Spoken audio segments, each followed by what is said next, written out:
And when I ask near-death experiencers to explain why they don't do this in a controlled study, they always bring up the problem of motivation. When I'm out of my body, marveling at what's going on, why would I pay attention to what you've designated as the target? And I don't have an answer for that. We also have people who are blind from birth, who during their near-death experiences claim to be able to see and can describe later things, including color, that they have never seen before. We also have lots of stories of people in a near-death experience seeing deceased relatives. They almost never report seeing living relatives. Well, that's what you would expect if they're really seeing the deceased. That's also what you'd expect if they were just going through wishful thinking, wishing I would see my deceased loved ones. But there is a type of deceased relative or deceased person that you can't explain on the basis of wishful thinking. And these are what's called the Peak and Darien cases. And that comes from a book by Francis Power Cobb in 1882 called The Peak and Darien. And these are cases in which the person who is dying sees a deceased person that no one knew was dead.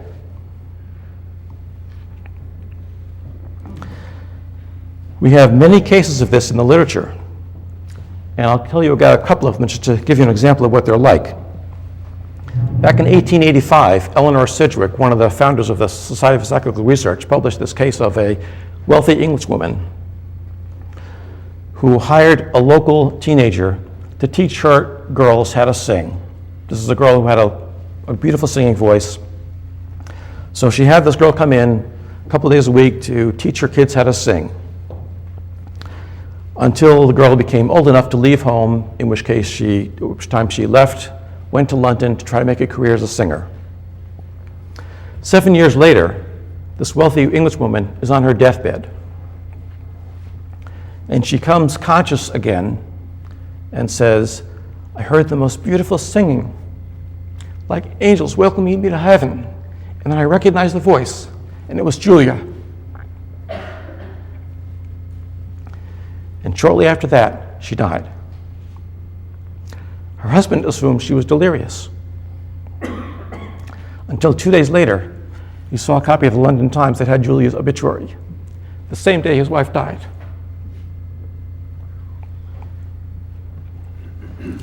In 1983, Elizabeth Kubler-Ross published a number of these cases. One was a Native American woman who was in a car accident on the side of the road out west, in a remote area where there weren't many cars passing by. And she was in very bad shape. Another motorist eventually came by, stopped, as people do out west, to ask if he could help. And she said, I don't think I'm going to make it. If you ever get to the reservation down the road, tell my mother I'm okay because I'm with my father. He had a cell phone, he called the rescue squad, but she died before they got there.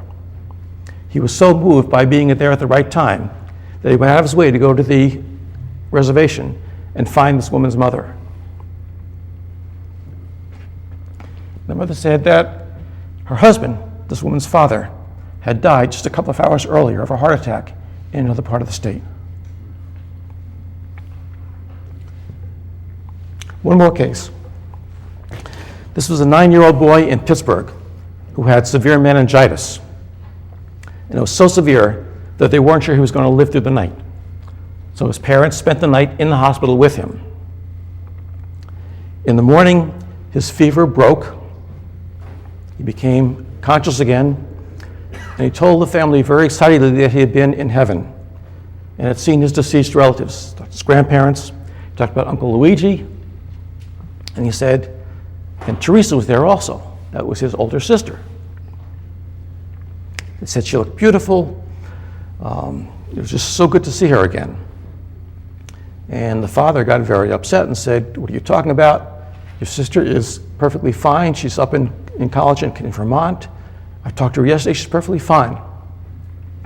And the little boy said, she told me I have to come back, but she's going to stay there with Grandma and Grandpa. The father was so upset, he told the doctor to give the boy a sedative to shut him up. The doctor said to the father, "You've been under a lot of stress, you've been up all night, go home and get some rest." So the father did. And he immediately, when he got home, called his daughter. And he found that the college had been trying to call him all night long. She had been killed in a car accident the night before. Okay, so where does this leave us? None of these stories about NDEs are controlled studies. They're all just anecdotes. Some of them are open to other explanations besides survival. But I would say that if you combine all the phenomena from NDEs with all the data from mediumship cases, with all the data from reincarnation cases, and put all these things together, the most parsimonious explanation is that some aspect of the human body survives death.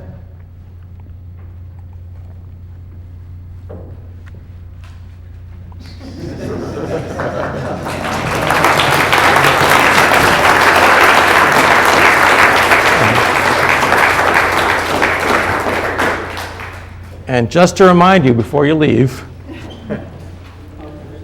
this is where we are now. Here's the Cavalier Inn, there's the chapel, and you can get the trolley, which is green, dark green trolley for free, anywhere here along these dots. It'll take you down University Avenue to Main Street, to Water Street. If you're walking or driving, you go down Water Street here to 10th Street, and Dops is right there. If you're taking the trolley, it crosses the downtown mall and comes this way and tells me when I get off at 10th Street, and that's where we are. And the trolley stops at 11:30 tonight. There's two 10th Streets though, right? Yes, the 10th Street Northeast. Now, we have Dr. Greyson has been presented both a moving and a very efficient talk, and there is a little bit of time in principle. We may all want to go and just meditate on this, but I bet there are a few questions. Sorry. Sure. Can you tell us a little bit about Chester Carlson's support of your work? I read his biography, I was fascinated and inspired by this person, but it didn't say much about his beliefs. Did he believe in survival, or why did he support this work? Chester Carlson was the inventor of the Xerox process.